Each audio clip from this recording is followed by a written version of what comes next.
सही है। इन दोनों में फिर वही कंपैरिजन आ गया, तो ए और सी का तो कंपैरिजन आए। ये पेयर्ड बेस है, पेयर्ड बनाते हैं आप। और ये क्या है? रैंकिंग मेथड है। रैंकिंग मेथड में इन तीनों को लेके इनमें से रैंक वाइज देखा जाता है कि कौन सा हाई है कौन सा लो है। बस ये सिंपल है। क्लियर है? इसमें तो कोई आगे नहीं है। आगे चले? Yes sir. ठीक है। अच्छा, इसके बाद आता है 360 फीडबैक। 360 ये एक मॉडर्न मेथड है। इसमें क्या होता है कि सिर्फ एक बंदे को उसके सबऑर्डिनेट उसके मतलब आप देखें 180 डिग्री तो ये हो गया ना। 180 डिग्री क्या है? ये आपका 90 डिग्री है, 180 हो गया। अगर मैं इधर से भी 180 ले लूं तो कितना हो गया? 360। अब मिसाल के तौर पे ये एम्प्लॉय है, मैं, मुझसे ऊपर जितने डायरेक्टर्स बैठे हैं उनके साथ मेरा रिलेशन, मेरे साथ जो डील कर रहा है with in organization, outside the organization, और जो मुझसे नीचे सबऑर्डिनेट है, इन सब का फीडबैक 360 डिग्री कहलाता है। मेरा ख्याल है मैं इससे ज्यादा और अच्छी एग्जांपल दे नहीं सकता।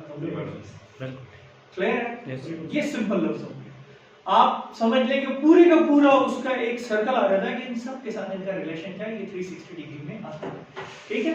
It is a technique which is systematic collection of performance data on an individual groups derived from a number of stakeholders like immediate supervisor, team member, customer, peers and self.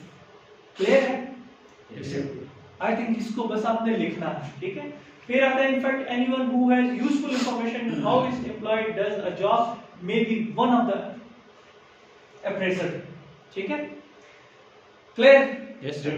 फिर आता है psychological appraisal.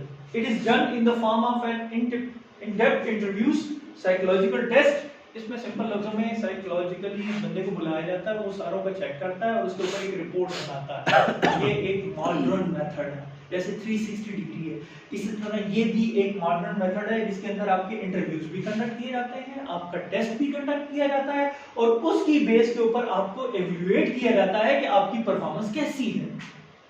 बाहर से बंदा भी बुलाया जाता है, ऐसा भी होता है टीम्स के। अक्सर आपने देखा होगा ऑर्गेनाइजेशन में बाहर से बंदे कहते हैं यार वो एवेल्युएट करने के लिए आ रहे हैं, पूरे एवेल्युएट करेंगे, 15 दिन गुजारते हैं और फिर उसके बाद वो रिपोर्ट लिख के चले जाते हैं। वो आपका प्रीवियस वर्क भी देखते हैं, करंट भी देखते हैं और फ्यूचर में आपकी वो भी कभी कभी आपसे मिलते भी हैं। हाँ क्या है आपका, क्या है फीडबैक, क्या है, ये सारी चीजें आपकी साइकोलॉजिकल अप्रेजल में। क्लियर है? ठीक है सर, समझ आ गई? चले आगे। अब इसका यूज क्या है? परफॉर्मेंस अप्रेजल का कोई यूज भी तो होगा ना। अब जब आपने अप्रेजल कर दी सबने, अब इसके अंदर दो चीजें आती हैं। परफॉर्मेंस अप्रेजल के ऊपर क्या होता है? या तो आप एक्शन लेंगे, एक्शन दो किस्म के होंगे, एडमिनिस्ट्रेटिव और डेवलपमेंट एक्शन। एडमिनिस्ट्रेटिव एक्शन क्या होगा? पहला एक्शन डिसमिसल वर्क, फर्क करो उसको, काम का बंदा ही हो। क्यों सर? समझ आ गई मेरी बात? दूसरा क्या है? कंफर्मेशंस, आप उसकी कंफर्मेशंस करेंगे। ठीक है? फिर उसके बाद आप देखेंगे अगर वो काम से नहीं निकाल रहे, देखिए एक बंदा आया है, प्रोबेशन पीरियड आप जानते हैं क्या चीज होती है, सबको पता होगा। किसी भी ऑर्गेनाइजेशन में जाते हैं प्रोबेशन पीरियड पे रखते हैं, कितने महीनों के लिए? 2 मंथ, 6 मंथ, ये प्रोबेशन गवर्नमेंट 1 साल के लिए रखती है। ठीक है? कॉन्ट्रैक्ट पे रखती है। अब उसके अंदर क्या होता है? अगर वो काम नहीं कर रहा है, 1 साल के बाद उसका कॉन्ट्रैक्ट रिन्यू नहीं किया जाता, उसको फारग कर दिया जाता है। ऐसा है कि नहीं? अगर वो काम कर रहा है, उसकी कंफर्मेशन रिपोर्ट बनती है, तगड़ा बंदा है, इसको आगे लाना चाहिए, इसको कंफर्म कर दिया जाए। प्रोबेशन पीरियड मैंने आपको एक्सप्लेन कर दिया, आई थिंक सो क्लियर है इसको। ये पहले फेज पे लिया जाता है, कभी भी एंड फेज में नहीं रखा जाता। ठीक है? फिर उसके बाद आता है डिसिप्लिनरी एक्शन।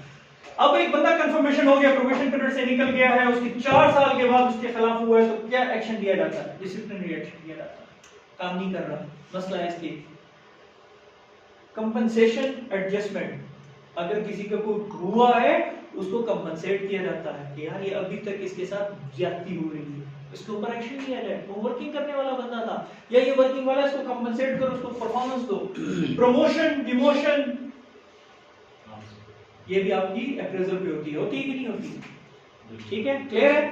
फिर आपका ट्रांसफर, ये बड़ा वर्स्ट किस्म की पोजीशन है जिसमें आपको निकाल तो सकते नहीं है, तो तो क्या किया जाता है, इसको इस डिपार्टमेंट से उठाओ दूसरे डिपार्टमेंट भेज दो। कभी कभी ऐसी जगह ट्रांसफर करता है, बंदा रोने पे आ जाता है, वापस लाओ यार मैं ठीक काम करूंगा। ये एडमिनिस्ट्रेटिव एक्शन है। आपके डेवलपमेंट एक्शन क्या चीज होते हैं, आप देखें जाहिर बात है कुछ एक्शन ऐसे हैं जो डेवलपमेंट फेज में जाते हैं। कैरियर प्रोग्रेशन, ट्रेनिंग अपॉर्चुनिटी, एक बंदा कहता है यार इसका वर्कआउट बहुत अच्छा है, इसको ट्रेनिंग के लिए मजीद आगे भेजा जाए। कोचिंग की जरूरत है, ये बंदा ठीक है, मेंटली स्ट्रेस में है, जॉब पे इस पे ओवर बर्डन है, इसको थोड़ा सा अगर मोटिवेशन किया जाए, इसकी कोचिंग की जाए, ये मजीद बेहतर हो सकता है, काम को मजीद आगे ले जा सकता है। आइडेंटिफाई स्ट्रेंथ, बंदे की स्ट्रेंथ का पता लग जाता है, फिर उस पर काम शुरू किया जाता है कि यार ये बंदा मार्केटिंग अच्छी करता है, एडमिनिस्ट्रेशन भी अच्छी करता है, इसको हम मार्केटिंग से लाके एडमिनिस्ट्रेशन में भी कर सकते हैं, इसकी स्ट्रेंथ है, या ये यहाँ पे नहीं चल रहा एडमिनिस्ट्रेशन में ज्यादा अच्छा चलेगा। क्लियर है आपको? Yes sir. देखिए कहीं भी कोई मसला हो तो मुझसे पूछ सकते हैं, ठीक है? क्लियर है? अभी तक हमने पढ़ा परफॉर्मेंस, अप्रेजल। सर एक सवाल है before we proceed to performance Yes, पर। मोस्टली सर हमने देखा कि ये जो टेक्निक्स हैं, an employ is susceptible to prejudice और बायस, वन वे और द अदर। मुमकिन है कि उसके साथ उसका जो लाइन मैनेजर है वो बायस्ड है या वो प्रॉपर्ली उसको क्वांटिफाई नहीं करता। क्या ऐसी कोई मैकेनिज्म है कि जिससे हम इसको क्वांटिफाई कर सकते हैं एचआर के प्रैक्टिसेस? मैं आपको एक चीज बताता हूँ, परफॉर्मेंस अप्रेजल है ना, ठीक है, इसके अंदर 9 प्रॉब्लम्स आपके पेश आती हैं, कहीं पे 8 हैं, कहीं पे 9 अप्रेजल के दौरान, और वो प्रॉब्लम्स मैं आपको असाइनमेंट दे रहा हूँ। ठीक है नेक्स्ट उसके, ठीक है ठीक है, एक दो आपको बता देता हूँ, आप बेशक नेट पे सर्च आउट करें, आपने ये असाइनमेंट मुझे सबमिट करनी है, ठीक है सर, ठीक है, सबमिट करनी है।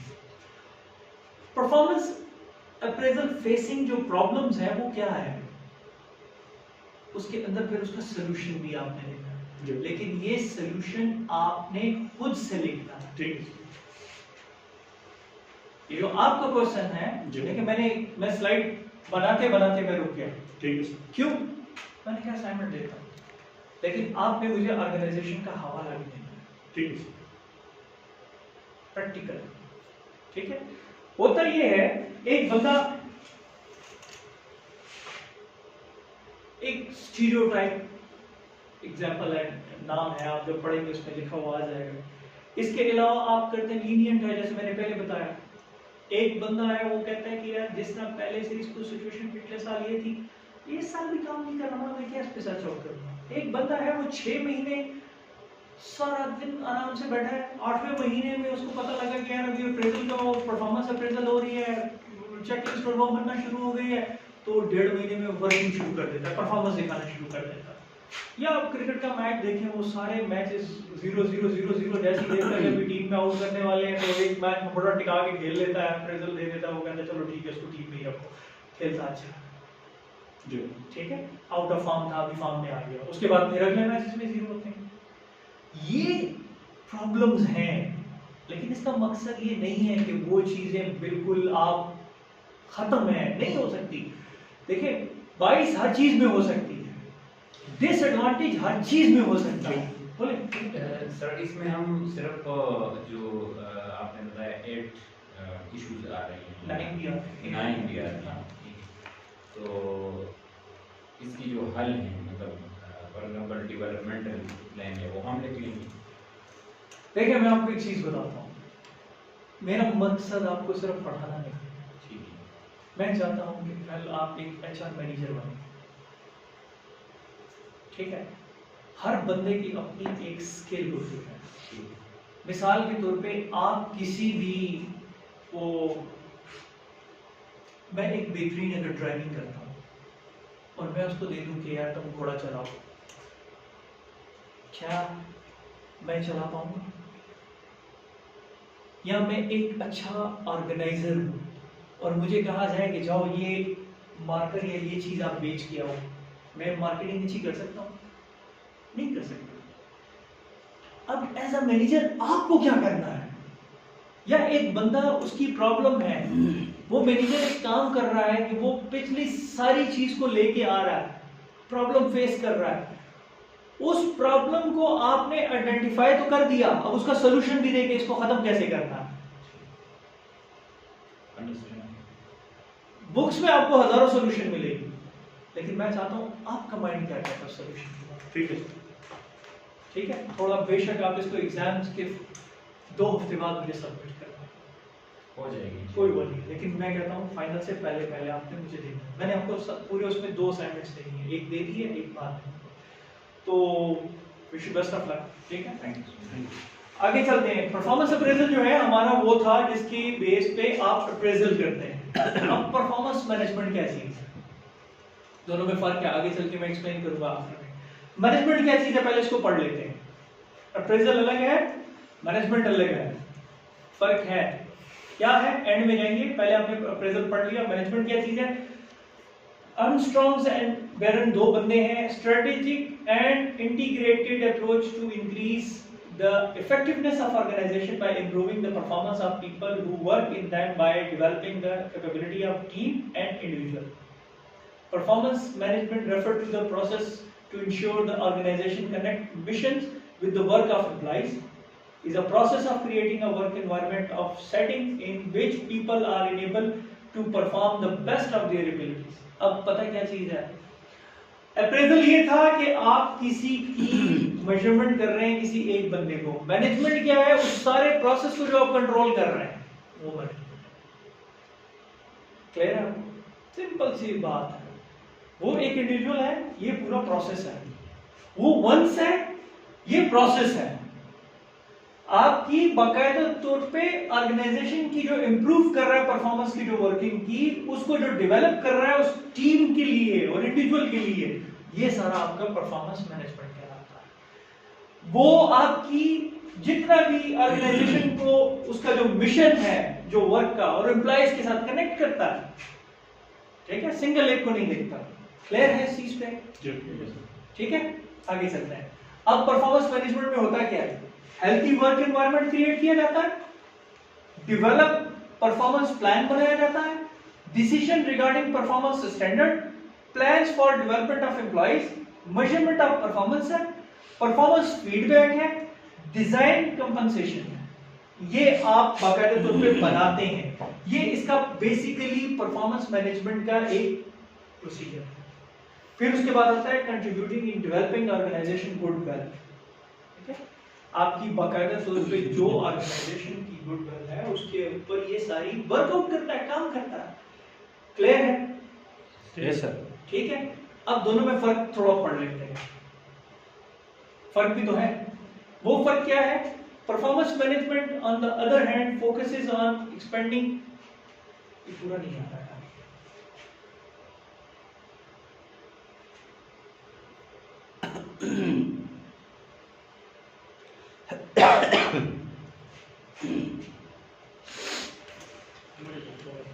जी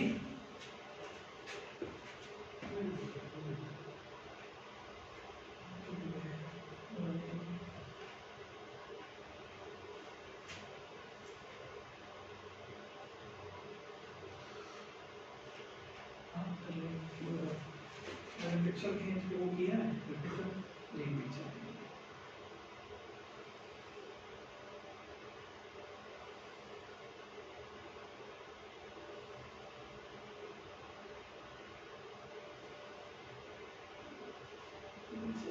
इसी तरह ठीक है मेरे ख्याल में। इस तरह ठीक है, चल इस तरह कर लेते हैं। है ये फिर आपके पास आए उसको नहीं है, ब्यूटीफुल नहीं है।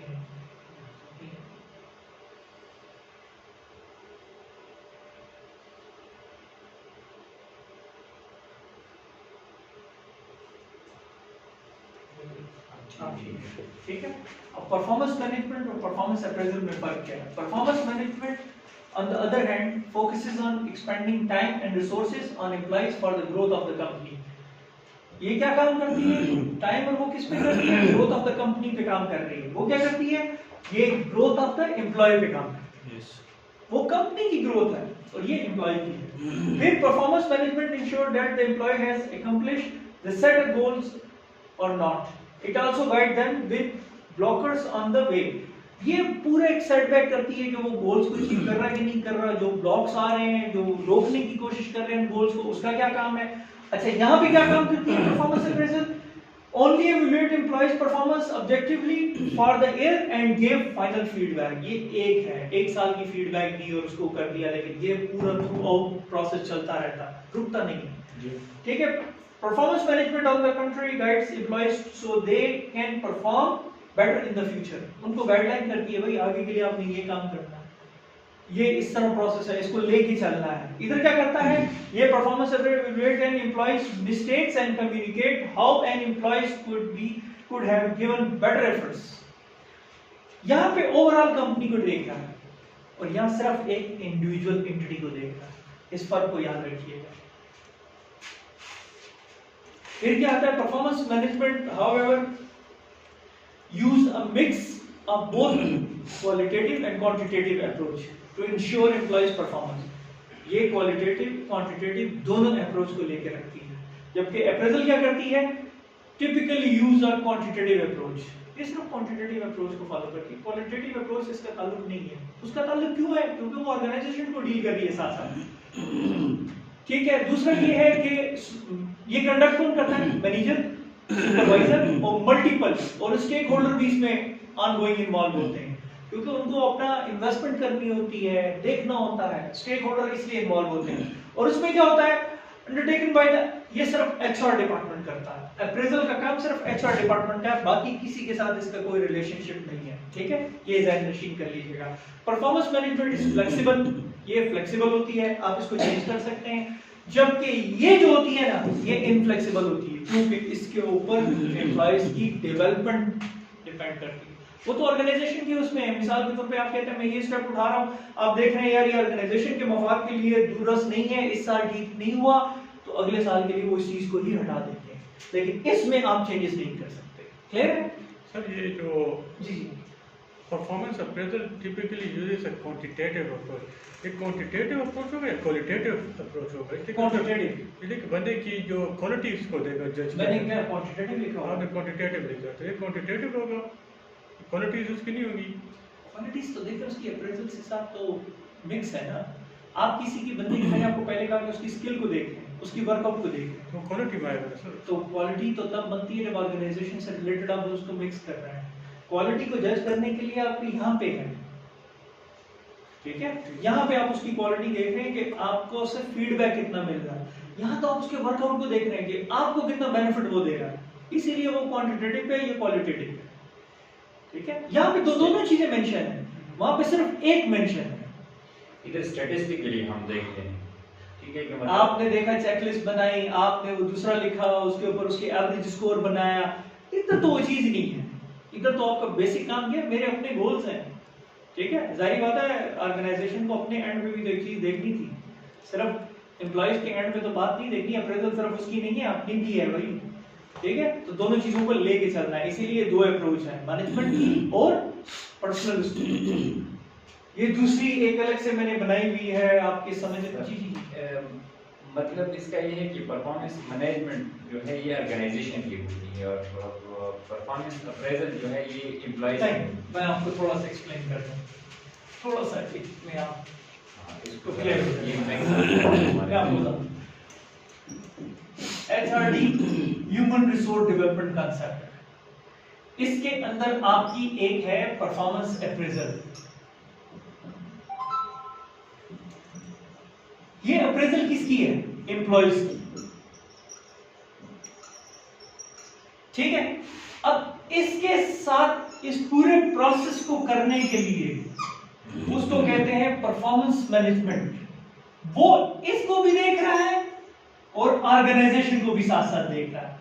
ये बताते खुद ये इसके अंडर आता है, ये इसके अंडर नहीं आता। अब क्लियर हुआ आपको? ठीक हो गया सर? मीनिंग क्या है? Performance appraisal means to analysis of an employees performance and their calibre for future growth and development. Organization से रिलेटेड कर दिया उसने। वहां पे क्या है? Performance management is the management of human resources and organization. Clear हो गया? ये फर्क है। अब आपको क्लियर हो गया इसमें मेरा ख्याल है। इसमें आपको लिखा व्हाट इज इट, ये क्या है? ये सिस्टम है, वो प्रोसेस है। ये रिजिड है, वो सबके मतलब आप उसको चेंज कर सकते हैं। ये टाइप ऑफ टूल है, ऑर्गेनाइजेशन टूल इसके लिए यूज किए जाते हैं। उसके लिए क्या स्ट्रेटेजिक टूल होते हैं। ये क्या करते हैं, ह्यूमन रिसोर्स डिपार्टमेंट उसको कर रहा होता है, और वो सिर्फ एक मैनेजर कर रहा होता है। वो मैनेजर का काम है, मैनेजमेंट करना, वो ही सब कुछ देख रहा होता है, प्रोसेस को देख रहा होता है। फिर कंडक्ट कौन करता है, ये एनुअली करते हैं, वो कंटिन्यूसली हो रहा होता है। आप देखें ऑर्गेनाइजेशन को हर महीने वो देख रहा होता है, परफॉर्मेंस पे नजर रख रहा होता है, वो देखता है, फिर वो इनको इंडिकेट करता है। अप्रोच क्या है, इंडिविजुअलिस्टिक है, होलिस्टिक है, ओवरऑल है, सिर्फ एक सिंगल गोल पे नहीं करते। फोकस क्या है, ये क्वांटिटेटिव एस्पेक्ट्स है और वो क्वालिटेटिव एस्पेक्ट्स है। आपके सवाल का जवाब, ठीक है। Thank you so much. Thank you sir.